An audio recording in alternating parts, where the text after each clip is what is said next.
Bollywood silver screen presenting the invitation. इस कहानी की शुरुआत में हमें एक बहुत पुरानी हवेली को दिखाया जाता है जहां पर एक औरत होती है जो बहुत ज्यादा डरी हुई होती है। वो यहाँ से भागने की कोशिश करती है लेकिन यहाँ पर बहुत सारे लोग हैं। वो जानती है कि वो यहाँ से भाग नहीं सकती, इसीलिए वो अपनी जान दे देती है। इस घटना के कई सालों के बाद हमें न्यूयॉर्क शहर में एक लड़की को दिखाया जाता है जिसका नाम ईवी है। वो अपनी दोस्त के साथ फ्रीलांस केटरिंग का बिजनेस करती है ताकि वो अपनी गुजर बसर कर सके। ऐसे ईवी एक स्ट्रगलिंग आर्टिस्ट है।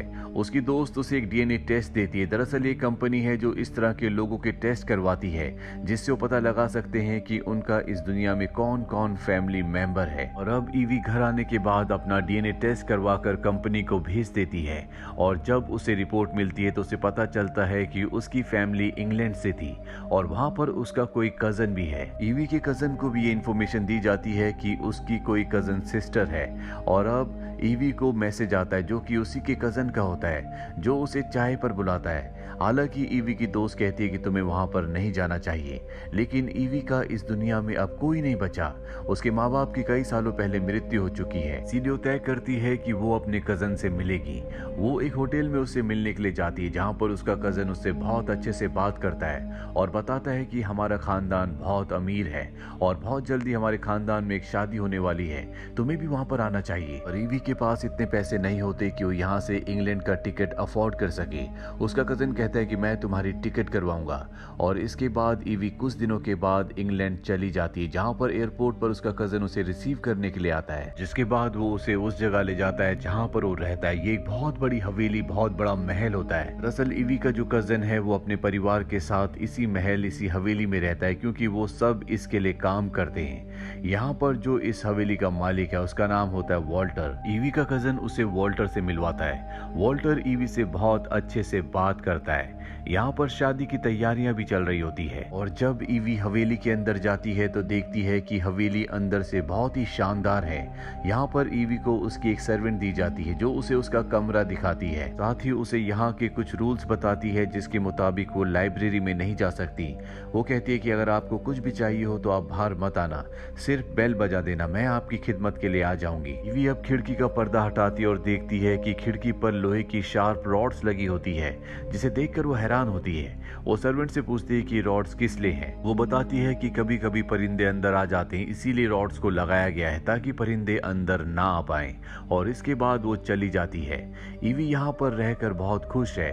वो अपनी दोस्त को वीडियो कॉल करके बताती है कि यहाँ पर सब कुछ अच्छा है, मैंने कभी इतनी अच्छी जिंदगी के बारे में नहीं सोचा था। रात को वॉल्टर भी उसके कमरे में आता है और उससे पूछता है क्या सब कुछ ठीक है। वॉल्टर जो इस हवेली का मालिक है उसके बात करने के तरीके से ऐसा लगता है जैसे कि वो ईवी को पसंद करता है। अब ईवी जब रनिंग करने जाती है तो देखती है कि हवेली के पास ही एक इमारत है जिसे देखकर वो रुक जाती है। उसे वहां पर एहसास होता है कि कुछ न कुछ है। रात को जब ईवी सोती है तो उसे एक सपना आता है जिससे वो डर कर उठ जाती है। अब उसे प्यास लगी होती है इसलिए वो बाहर आती है जहाँ पर वो देखती है कि सब काम करने वालों को लाइन पर खड़ा किया गया है और उनमें से एक को लाइब्रेरी की सफाई करने के लिए अंदर भेजा जाता है। और तभी यहाँ पर ईवी की प्राइवेट सर्वेंट आ जाती है और उसे कहती है कि आपको इस तरह से रात को बाहर नहीं आना चाहिए, मैं आपके लिए पानी लेकर आती हूँ। ईवी अंदर चली जाती है। वहीं दूसरी तरफ हमें उस लड़की को दिखाया जाता है जो लाइब्रेरी की सफाई करने के लिए गई थी और जब वो सफाई कर रही होती है ऊपर एक आकृति जो लटकी हुई होती है ईवी को पकड़कर अपने साथ ले जाकर मार देती है। अगली सुबह दिखाया जाता है कि ईवी के लिए वॉल्टर एक बहुत ही शानदार ड्रेस भेजता है क्योंकि यहाँ पर जो शादी होने वाली है उसकी रात को पार्टी है। सबसे हैरान करने वाली बात यह होती है कि ईवी ने अभी तक यहाँ किसी दुल्हन को नहीं देखा। शाम को जब वो उस ड्रेस को पहनकर पार्टी में जाती है तो वहां पर उसकी मुलाकात दो लड़कियों से होती है। इनमें से एक ईवी से बहुत अच्छे से बात करती है जबकि दूसरी लड़की उसे बिल्कुल पसंद नहीं करती। अब वॉल्टर भी पार्टी में आ जाता है और वो ईवी के साथ डांस करना शुरू कर देता है जिससे ईवी को बहुत अच्छा लगता है। ये दोनों बाहर वॉक पर भी जाते हैं जहाँ पर ईवी वॉल्टर से सामने वाली इमारत के बारे में पूछती है जो उसने रनिंग करते हुए देखी थी। वॉल्टर कहता है कि पहले इस इमारत को सामान रखने के लिए इस्तेमाल किया जाता था लेकिन अब इसे इस्तेमाल नहीं किया जाता। इसके बाद ईवी अपने कमरे में चली जाती है और जब वो सो रही होती है तभी उसे अजीब सी आवाजें आती है। उसे ग्लास पर किसी के खौफनाक हाथ दिखते हैं जिससे वो डर कर अपने बेड के नीचे छुप जाती है। ईवी की आवाज सुनकर वॉल्टर भी वहां पर आ जाता है। वो उसे संभालता और समझाता है कि यहाँ पर कोई भी नहीं है। ईवी वॉल्टर से कहती है कि जब तक मुझे नींद ना आ जाए तुम भी यहीं पर रुक जाओ। वॉल्टर भी वहां पर रुक जाता है, लेकिन जब सुबह उसकी आंख खुलती है तो वॉल्टर वहां से जा चुका होता है। तभी रात को पार्टी में जो 2 लड़कियां उसे मिली थी वो वहां पर आती हैं और उसे अपने साथ तैयार करने के लिए ले जाती हैं। और जब वो ईवी के नेल्स काट रही होती है तो उसकी उंगली कट जाती है, उससे खून निकलना शुरू हो जाता है। ये देखकर वो लड़की अपना कंट्रोल खो देती है और उसकी उंगली से खून चूसना शुरू कर देती है। ईवी को ये बहुत अजीब लगता है और वो उस जगह से चली जाती है। लेकिन अब ईवी को शक हो जाता है कि यहाँ पर कुछ न कुछ गड़बड़ है, इसीलिए वो लाइब्रेरी में जाती है जहाँ पर उसे जाने से मना किया गया था। और वहाँ पर वो टेबल के ऊपर देखती है कि उसकी सारी डिटेल्स रखी होती है और ये और किसी ने नहीं बल्कि वॉल्टर ने किया होता है। उसने उसकी सारी डिटेल्स निकाली होती है। ईवी को अब ये सब बिल्कुल अच्छा नहीं लगता, इसीलिए वो अपना सामान पैक करके यहाँ से जाने लगती है। पर तभी वॉल्टर उसके सामने आता है और कहता है कि ये सब मैंने इसलिए किया क्योंकि मैं तुम्हें पसंद करता हूँ और मैं नहीं चाहता था कि मैं किसी भी लड़की को अपनी जिंदगी में शामिल कर दूं, क्योंकि बहुत सारी लड़कियां मेरी दौलत के लिए मुझसे जुड़ना चाहती हैं। ईवी भी अब वॉल्टर को पसंद करती है, इसीलिए वो यहाँ पर रुक जाती है। रात को वो डिनर टेबल पर जाती है जहाँ पर वॉल्टर के सभी लोग तैयार होकर उसका इंतजार कर रहे होते हैं। वॉल्टर यहाँ पर बातों ही बातों में ऐलान कर देता है कि वो ईवी से शादी करेगा। ईवी को थोड़ा अजीब भी लगता है, लेकिन अंदर ही अंदर कहीं ना कहीं वो खुश भी होती है। और अब वॉल्टर अपने सभी लोगों से कहता है कि तुम कई सालों से मेरी खिदमत कर रहे हो, जिसके बदले मैंने तुम्हें सब कुछ दिया। हमने वादा किया था कि तुम मुझे 3 पत्नियां दिलाओगे, 2 मेरे पास हैं और अब तीसरी पत्नी मेरी ईवी होगी, जिसके बाद मेरी शक्तियां और भी बढ़ जाएंगी। और इसके बाद वॉल्टर खून पीता है। ईवी को समझ में आ जाता है कि वॉल्टर कोई इंसान नहीं बल्कि वो वैम्पायर हैं और उसकी जो 2 पत्नियां हैं वो वही 2 लड़कियां हैं जो उसे पार्टी में मिली थी। इनमें से एक लड़की ने उसकी उंगली कटने पर उसका खून भी चूसा था और ये दोनों भी वैम्पायर्स होती है और ये तीनों के तीनों कई सालों से जिंदा हैं। दरअसल वॉल्टर की जो तीसरी पत्नी थी वो और कोई नहीं बल्कि ईवी की दादी थी, वही लेडी जिसने इस कहानी की शुरुआत में अपनी जान ले ली थी। दरअसल वॉल्टर हर किसी से शादी नहीं कर सकता, वो किसी खास खून से ही शादी कर सकता है और उसने सबसे पहले शादी की थी ईवी की दादी से, जो उसकी तीसरी पत्नी थी। इसके बाद उसकी शक्तियां और भी बढ़ गई, लेकिन ईवी की दादी के मरने के बाद उसकी शक्तियां कम हो गई। और अब अगर उसने ईवी से शादी कर ली क्योंकि उसके अंदर भी उसी की दादी का खून है, तो एक बार फिर से रिचुअल पूरा करने के बाद उसकी शक्तियां और ज्यादा बढ़ जाएंगी। ईवी अब यहाँ से जाना चाहती है, लेकिन वॉल्टर उसे रोक लेता, उसे समझाता है कि अगर तुमने मेरी बात मानी तो तुम हमेशा के लिए जिंदा रहोगी, तुम्हें कभी कोई बीमारी नहीं होगी, तुम्हारे अंदर बहुत ज्यादा ताकतें आ जाएंगी और इस दुनिया की हर एक चीज तुम्हारे कदमों पर होगी। लेकिन ईवी उसकी बात नहीं मानती, इसीलिए ईवी को कैद कर दिया जाता है। और वॉल्टर की दोनों पत्नियां उसे समझाने की कोशिश करती हैं कि शुरू में तुम्हें अजीब लगेगा, लेकिन एक बार तुम वैम्पायर बन जाओगी तो उसके बाद सब कुछ ठीक हो जाएगा, तुम्हें ये नई जिंदगी बहुत अच्छी लगेगी।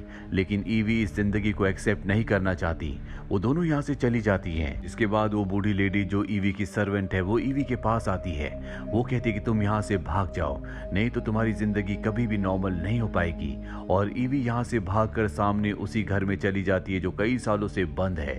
सबको पता चल जाता है कि ईवी भाग चुकी है, जिसमें उसकी मदद उसकी सर्वेंट ने की है, इसीलिए उसकी सर्वेंट को मार दिया जाता है और ईवी भागकर यहाँ से उस घर में छुप जाती है जो सामने होता है। सर्वेंट भी वहां पर आ जाता है, पर ईवी किसी तरह से वहां से उसे उसी घर के अंदर बंद करके निकल जाती है और टाउन पहुंच जाती है जहां पर वो एक बूढ़े कपल से मदद मांगती है। वो ईवी की मदद करने के लिए तैयार हो जाते हैं, वो उसे अपने घर के अंदर बुलाते हैं और कहते हैं कि हम पुलिस को कॉल करते हैं। लेडी पुलिस को कॉल करती है और तभी ईवी घर पर लगी फोटोज को देखती है जिसमें वो वॉल्टर के साथ होते हैं। वो समझ जाती है कि ये वॉल्टर के लिए काम करते हैं और इन्होंने पुलिस को नहीं बल्कि वॉल्टर को कॉल किया है। ईवी अब यहाँ से भागने की कोशिश करती है, लेकिन वो उसके सिर पर प्रहार करके उसे बेहोश कर देते हैं। और जब ईवी को होश आता है तो वो देखती है कि उसके सामने वॉल्टर है। वॉल्टर उसे समझाने की कोशिश करता है कि अगर तुम वैम्पायर बन गई, मेरी पत्नी बन गई, तो तुम्हें बहुत फायदा होगा, तुम्हें कभी कोई बीमारी नहीं होगी, तुम बहुत ताकतवर हो जाओगी, साथ ही तुम्हारे पास इस दुनिया की सारी सुविधाएं होंगी, सब तुम्हारे आगे झुकेंगे। और अब ईवी को ना चाहते हुए भी उसकी बात माननी पड़ती है और उसी रात शादी की सारी तैयारियां हो जाती है।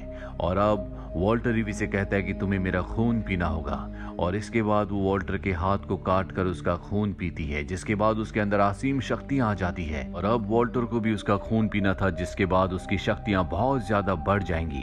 लेकिन ईवी उसे अपना हाथ नहीं देती, उसे खून नहीं पीने देती और वहां पर आग लगा देती है। साथ ही वो वॉल्टर के ऊपर हमला करके उसे जख्मी कर देती है। वॉल्टर अब बहुत कमजोर हो चुका है। इसके बाद ईवी यहाँ से जाने लगती है, लेकिन वॉल्टर की जो पत्नी होती है वो उसके ऊपर हमला कर देती है और कहती है कि तुम वॉल्टर को नहीं मार सकती, वॉल्टर जिंदा रहेगा, हजारों सालों से हम जिंदा हैं और यहाँ के रूल्स को कोई नहीं तोड़ सकता। हमें वॉल्टर को अपना खून पिलाना ही होगा, क्योंकि अगर वॉल्टर मारा गया तो हम भी मारी जाएंगी। और इसके बाद वो ईवी के ऊपर हमला कर देती है और वो ईवी को मारने वाली होती है कि तभी वॉल्टर की दूसरी पत्नी, दिल की बहुत अच्छी होती है, उस पर हमला कर देती है। ये दोनों एक दूसरे से लड़ते हैं। दरअसल वॉल्टर की ये दूसरी पत्नी जो दिल की अच्छी है, वो इस जिंदगी से परेशान हो चुकी है और अब उसे मुक्ति चाहिए। ये दोनों के दोनों जब लड़ रहे होते हैं तभी ये दोनों एक दूसरे का खात्मा कर देते हैं। वही वॉल्टर जो बहुत कमजोर हो चुका है वो ईवी को पकड़ लेता है, क्योंकि वो उसका खून पीकर रिचुअल पूरा करना चाहता है ताकि उसकी शादी उससे हो जाए और एक बार फिर से वो ताकतवर हो जाए। लेकिन ईवी उसके ऊपर हमला करती है और उसे आग में फेंक देती है। वो बहुत कमजोर हो चुका होता है, इसीलिए उसका खात्मा हो जाता है। इसके बाद ईवी यहाँ से निकल जाती है और 2 हफ्तों बाद दिखाया जाता है कि ईवी वॉल्टर का खून पीने के बाद उसी की तरह वैम्पायर बन चुकी है। उसके अंदर बहुत शक्तियां हैं और वो अपनी दोस्त के साथ मिलकर उसी आदमी को ढूंढने निकल पड़ती है जो उसका कजन बनकर उसके पास आया था, ताकि उससे अपना बदला ले सके। और इसी के साथ ये फिल्म यहीं पर खत्म हो जाती है। ये फिल्म ईयर 2022 में रिलीज हुई थी। IMDb पर इसकी रेटिंग है 5.2। उम्मीद करते हैं कि ये कहानी आपको पसंद आई होगी।